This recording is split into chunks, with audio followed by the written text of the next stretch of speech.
Gift Biz Unwrapped, episode 79. Most things we did well, but this is one we just felt that we could be great at. Hi, this is John Lee Dumas of Entrepreneur on Fire, and you're listening to Gift Biz Unwrapped, and now it's time to light it up.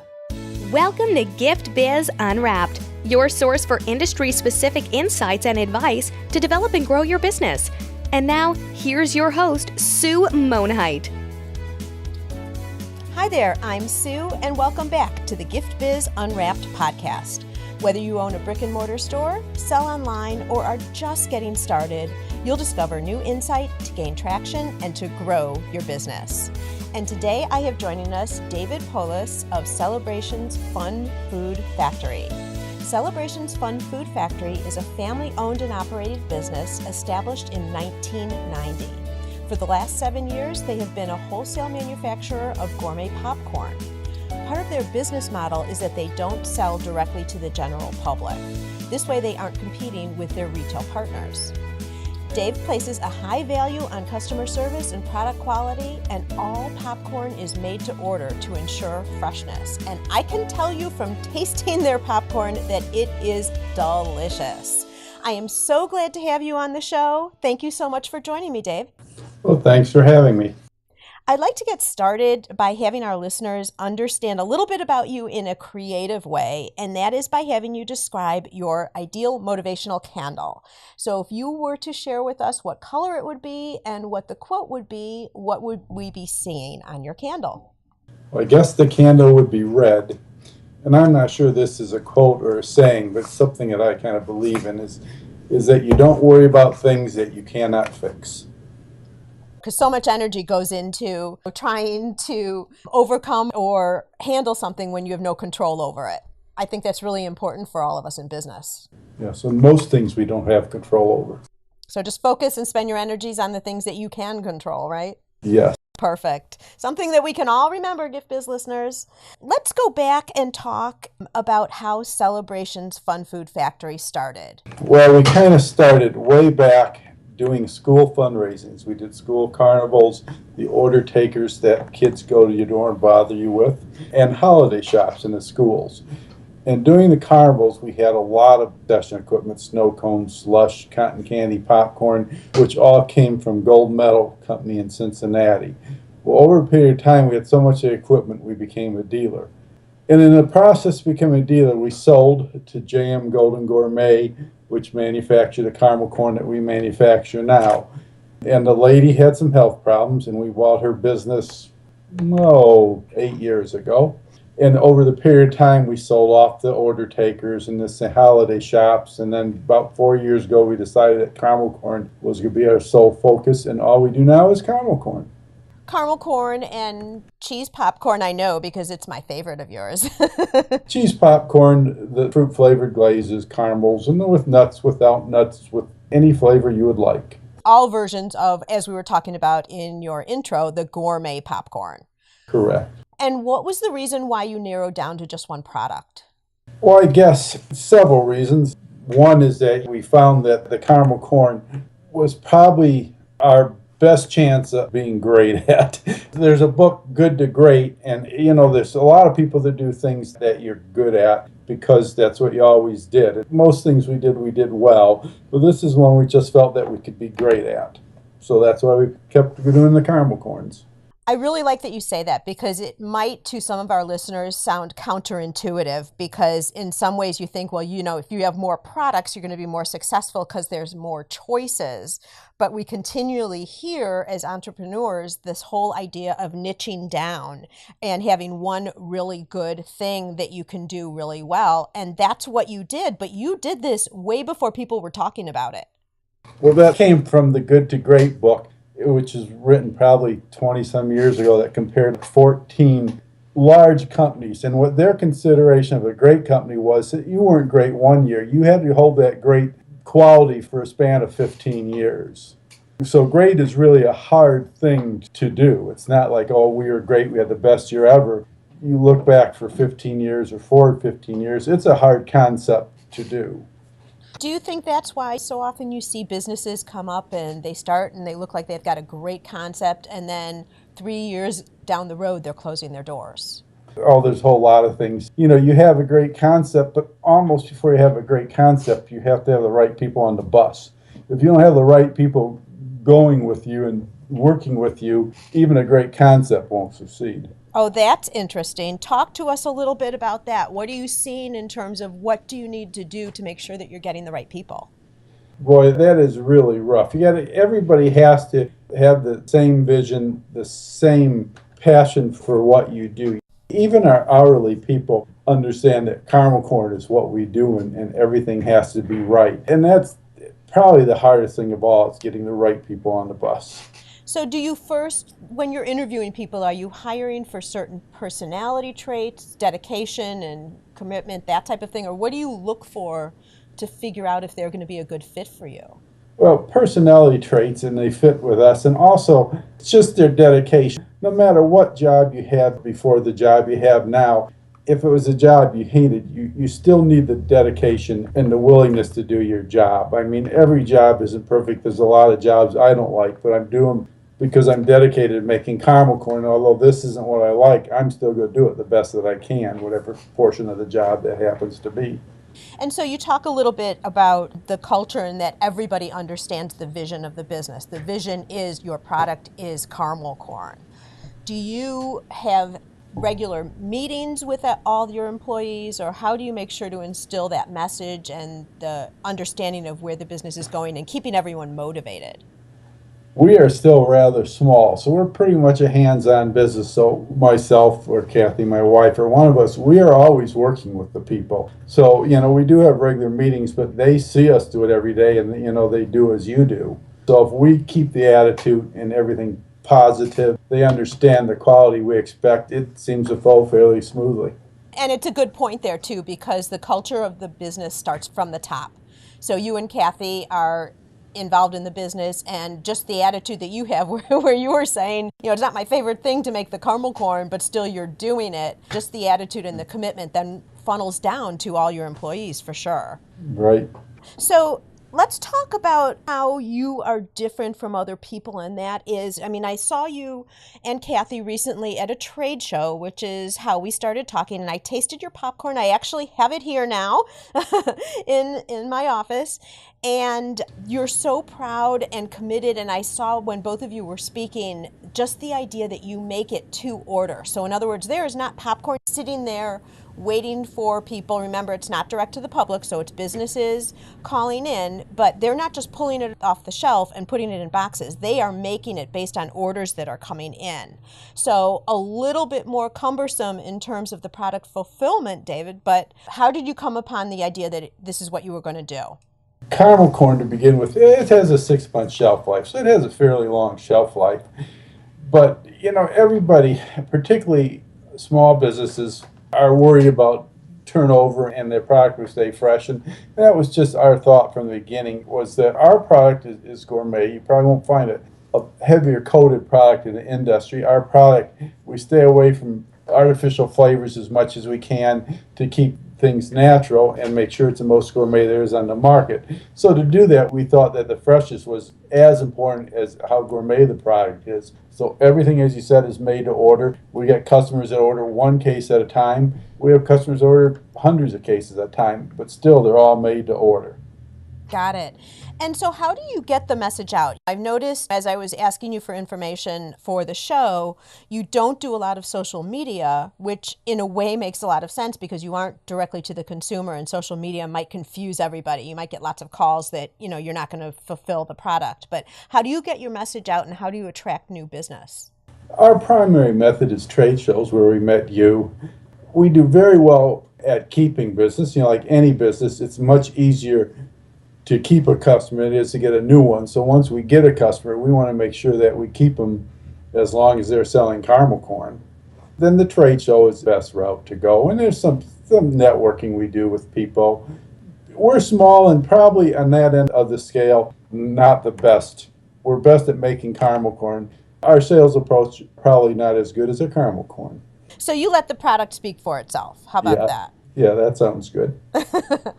What do you do? Are there any tips that you would give for people who are working trade shows? What are you seeing if that is your single most visible spot, it's got to work for you. It's got to pull in customers. What do you see as any tips that you would have in terms of helping people in the booth or just working trade shows overall? We're not very pushy. We don't push our product people when they go by, but it is really important to engage people, say hello to them, how are they doing. I mean, we have conversations with people at shows that we've been to since we started 8 years ago. We talk to every time, but have not yet bought a product from us. But it's just important to engage people. Then if they do want to see your product, they'll talk to you. But if you just sit in your booth and hope someone will come talk to you, it's not going to happen. What do you say about sampling? Oh, it's 100% necessary. A trade show many years ago, not many, maybe 4, we went to, and we always give out souffle cups with samples of all the different flavors. We used to sample 3 or 4, and people would have them. But there was another caramel corn company that sent out a bag, like maybe an 8-ounce bag. They gave everybody a bag of caramel corn, and people were concerned that, isn't that going to hurt you? But everybody came by with that bag, and pretty much I just showed them the color of ours, the coating of ours, and, sample ours. They just looked at what was in the bag, and you could tell just by comparing to that there wasn't any comparison. So were they giving bags and not sampling? I believe so. Everybody just got a bag, and you want to taste it, you want to see it, and then when you do taste it and see, you want to make sure you're showing your absolute best product. Sure. I ask you that because I have been to a number of shows, and it seems so crazy to me where people will be showing the product and not giving samples. Glad you told that story because there is a perfect example of the same thing. But you bring up another point too, which is, especially I think for consumable products, that it has to look delicious. Like you just want to get your hands on it and taste it. Yes, correct. You always see people say that they're going to give this away or they give this away. Well, if you're giving something away, you don't give something away because you have it left over. You make it special to give away, so you're always giving away your best product you absolutely can. Right. And so, of course, you make it because everything's always fresh. You make it special then for the show, bring it to the show, and then you do have samples because I got some when I was coming home in the bags too, right? Yep, we always have samples in the bags and then in the little souffle cups for people to taste while they're there. Right. We do a lot of shows that are chocolate-based, most of our shows. So we also learn over a period of time, look at your samples and where you're going, what you want to take. We take all the samples, but we particularly take heavier on the savory, the cheeses, because when people have been through 100 booths of chocolate, they no longer want something sweet. They want something savory just for a different taste. Oh, good point. You blend it to the show, but then you also consider the customer's experiences they're going through because you're right. We were just for Gift Biz listeners, we were just at the National Gourmet Candy Show in Atlantic City. And boy, is there a lot of chocolate there. It's a dangerous show to be at. There are quite a few samples. Not everyone was sampling there either, I might add. Wonderful. So really good tips from David in terms of working shows. Make sure that you are out and interacting with people who are coming by your booth. Make sure your product makes sense for the show that you're at. So if you do have multiple products, make sure that you're understanding the customer's experience, and sampling is all important for sure. Okay, I want to jump over now and talk about a time when maybe you've had some challenges in the business. Something hasn't gone exactly the way you'd want. And I like to use this example as a learning for our listeners. So can you bring us somewhere in the course of business where there were some struggles for you and how you overcame them? There's a lot of struggles needed saving self-employed. Like which one? Here's an ongoing struggle that comes and goes. We are regulated by the FDA, the Food and Drug Administration, and it's a very important process because it's very important to keep the food supply chain safe. And we update and we do whatever. When we started, they just went through an update, so there was a lot of things to do. But they just came out with FSMA, the Food Safety Modernization Act. They came out with it about a year ago. I went to classes last week. It took a year for the FDA to put out a book of guidelines on how to enforce the new regulations. So this is a 3-year operation to get everybody up to this new act. For a big business, they have a person or a group of people that control everything. For a small business like celebrations, it's a major undertaking. It's to the point where every process you do now is tracked. Every process is written down. It's written down between allergens when you wash. Always was done. You always clean equipment between allergens. You always wash your hands when you go in and out of the room. Every process now has to be tracked. And for a small business, it's just a major undertaking, and that's what we're in now. But on the other hand, when the consumer gets your product, they're always sure that you don't have cross-contaminations, allergens, you don't have microorganisms or anything else. So it is a very important process, but it is probably, over the years, one of the most difficult ones to handle. And you get announcements or whatever when things are changing, of course. The big one now, this Food Safety Modernization Act, you have 3 years, you said, to implement it, to get it into your business? Yeah, we're down to about 2 now, so we got 2 more years. It took them a year to figure out the guidelines of how to implement it. Where a bigger company such as General Mills would have their own people designing the implementation, where smaller companies can't afford to do that, so you wait till the FDA people give you a guideline. So good for consumers, of course, somewhat challenging for you guys, and especially smaller businesses, I'm sure. I guess this is a great reason to have a smaller number of products then, too, for you.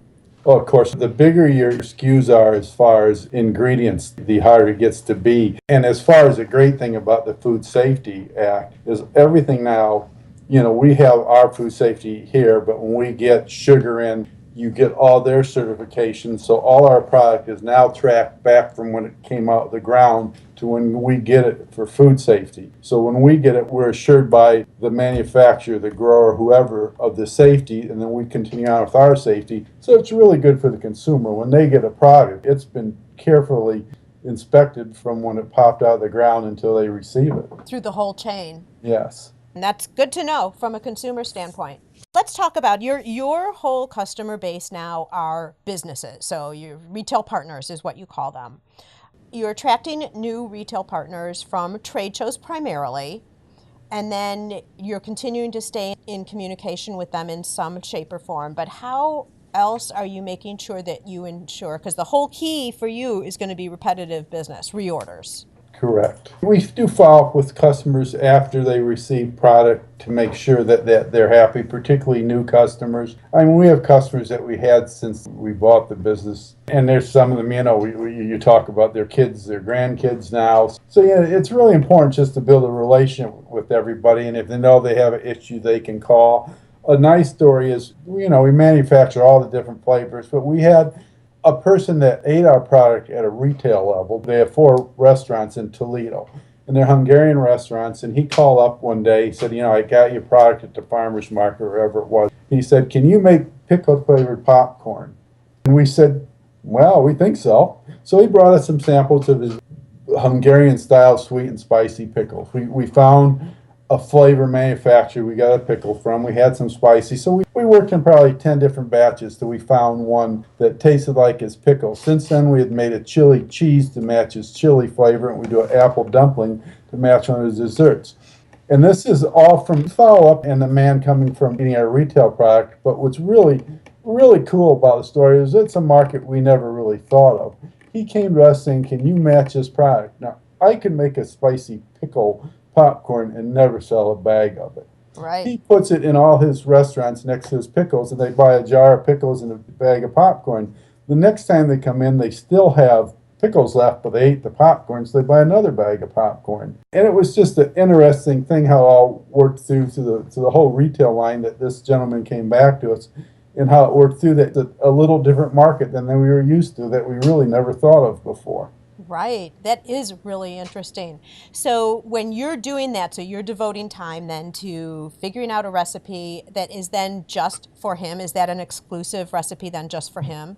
The pickle one is just for him. It's chili cheese. We had a chili cheese with the chili spice that we use, but his chili cheese is his chili spice, so that's just for him also. And the apple dumpling, I mean, we don't make it in our line. It's really not that special, but it's just for him also. When someone comes to you, do you have a minimum order that they have to purchase? No, it's just everything is a case. To keep our gourmet quality, one batch we run small batch machines, many of them, but small batch machines, and one batch is basically one case. And that is how we keep the freshness. When you order one case, it's one batch, we package it, and it's shipped to you. And in Chicagoland, your product is 2 days old. I know, that's crazy. And it's delicious. We did break into one of those bags. Sorry. No problem. So we'll try to make a product for anyone. Hopefully there's some reasonable sales involved afterwards, but if you don't try it, you don't know. So if somebody was listening to the show right now, and these shows now are evergreen, so this might even be a year from now, who knows? But if someone's listening to the show and they're like, boy, we have a restaurant similar to what you were just talking about, the story you were just talking about, they could call you up and talk about a special flavor that they might be interested in having in their shop. Maybe it's even they're known for cherries. They're a town that's known for cherries. You would work with them in terms of customizing a product? Certainly, we do some cherry things for people. We do some lavender flavorings. We have a customer, all they sell in their store is lavender items. Everything has to have lavender in it. We do a caramel corn with lavender flavor. Not necessarily my favorite, but it sells really well in lavender country. For sure. All right, Gift Biz listeners, a perfect example now of how to customize your product for different areas, different venues, different neighborhoods, whatever it might be in terms of cities and what they're known for. So think about this and how this might relate to your product. Are there different things that you could be doing to attract more business because you're making it super custom? Really great story. Thank you so much with that. Let's move now, David, into the reflection section. This is a look at you specifically and what types of things you're doing with your day and a little bit about you and how you've been successful. Is there one natural trait that you've always had that you call upon regularly in your business life? I guess it's just me and Kathy, I guess we are both high energy people. A friend of ours has a small business, and it's really a cottage business and nothing they need to live off of. And it's just, they said, why do you work after dinner? Why do you do this? I said, well, you go home after dinner and you go to the gym or you watch TV. There's 24 hours in a day, and I sleep 6 or 8. So what I do with the other 16 are up to me. Now, I do like to go out on vacation and enjoy things, but some days the other 16 hours may be work, which is a terrible thing to say. I like to keep it 8, 10 hours a day, but if necessary, if the day is 16 hours of work, it's 16 hours of work. The joys of being self-employed. Well, it's true. You get to steer the ship. So, if you get to do what you enjoy doing and what you've created yourself, even though you've already said you don't like doing all of the caramel corn production, there's a lot of other stuff that goes along with the business as well. So it's just the high energy level, I think, is one of our attributes that keep us going. And what tool do you use regularly to keep productive or to try and create some type of balance? Well, back to my candle, don't worry about things that you can't fix. You can spend a whole lot of your life worrying about things that you'll never solve. So that's just that mindset. Keep your energy and your focus going on things that you can control and affect. Correct. And you may have already alluded to this. What book have you read that you think our listeners could find value in? If you're self-employed, it's good to great. It's good for your personal life. It's good for your business life. It was published 20 years ago with a comparison of different businesses. But I probably read it 4 times. Every couple of years I pull it out and read it again because there's just so many things, like the right people on the bus. And there's just so many things in there that will just hit something you're doing right then and say, maybe I should do this different. So it's a good book to read and read over and over. And if I recall correctly, because I've read that book as well, they give a lot of live examples of big businesses, ones that have done well and ones that haven't, and why. Yeah, correct. Gift Biz listeners, just as you're listening to the podcast today, you can also listen to audiobooks with ease. And I know that Good to Great is on Audible because that's how I read it. I've teamed up with Audible for you to get an audiobook just like this for free if you haven't done so already. All you need to do is go to giftbizbook.com and make a selection. That's giftbizbook.com. And Gift Biz listeners, you can go to the show notes page. I will have information so that you can see Celebration's Fun Food Factory if you're a business. Okay, so not just a consumer, but if you're a business and are interested in what Dave has to offer, then you can absolutely get in touch with him. So go ahead and connect up with the show notes page. And I think the best thing for people, Dave, who are listening while they're walking, while they're cleaning up their shops, etc., would be to go to your website, correct? Yes, people today seem to like the website. I personally like to talk to people, but busy people, would use the website. Okay, and I love that you said that. Reach out and give Dave a call. I think that's what you're saying, right? Yes. Super. finally, Dave, I'd like to present you with a virtual gift. It's a magical box containing unlimited possibilities for your future. So this is your dream or your goal of almost unreachable heights that you would wish to obtain. Please accept this gift and open it in our presence. What is inside your box? Oh, goodness. There's a lot of things I could think of. Let's keep it very simple. And what I like to be would always be able to see the good in whatever situation I'm in. There are a lot of things that happen to us recently that you just don't understand why, but you need always to be able, and I wish I could always be able to see the good in every situation. So always stay positive and always stay on that side of the fence, if you will. Yes. Thank you so much, Dave. I really appreciate, I knew that I wanted to talk to you when I saw you and Kathy at the booth, and please give my best to Kathy when you see her. She's probably right next to you or in the room somewhere right now. I don't know. She is. She's drinking a coffee, which I'm not, but she is. All right. Well, hi to Kathy. Thank you so much. Really some great information that you've shared. I love the fact that you niched down the product so much and are seeing such great success. Anyone who's in business who does not already carry Gourmet Popcorn and thinks they should, I give it a personal recommendation. Continued success to you. I'm thinking I'll see you at another trade show real soon, and may your candle always burn bright. Well, thank you. Where are you in your business building journey?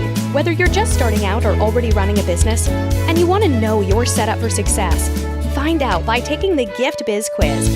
Access the quiz from your computer at bit.ly/giftbizquiz or from your phone by texting Gift Biz Quiz to 44222. Thanks for listening, and be sure to join us for the next episode. Today's show is sponsored by the Ribbon Print Company. Looking for a new income source for your gift business? Customization is more popular now than ever. Brand your products with your logo, or print a Happy Birthday Jessica ribbon to add to a gift right at checkout. It's all done right in your shop or craft studio in seconds. Check out theribbonprintcompany.com for more information. After you listen to the show, if you like what you're hearing, make sure to jump over and subscribe to the show on iTunes. That way you'll automatically get the newest episodes when they go live.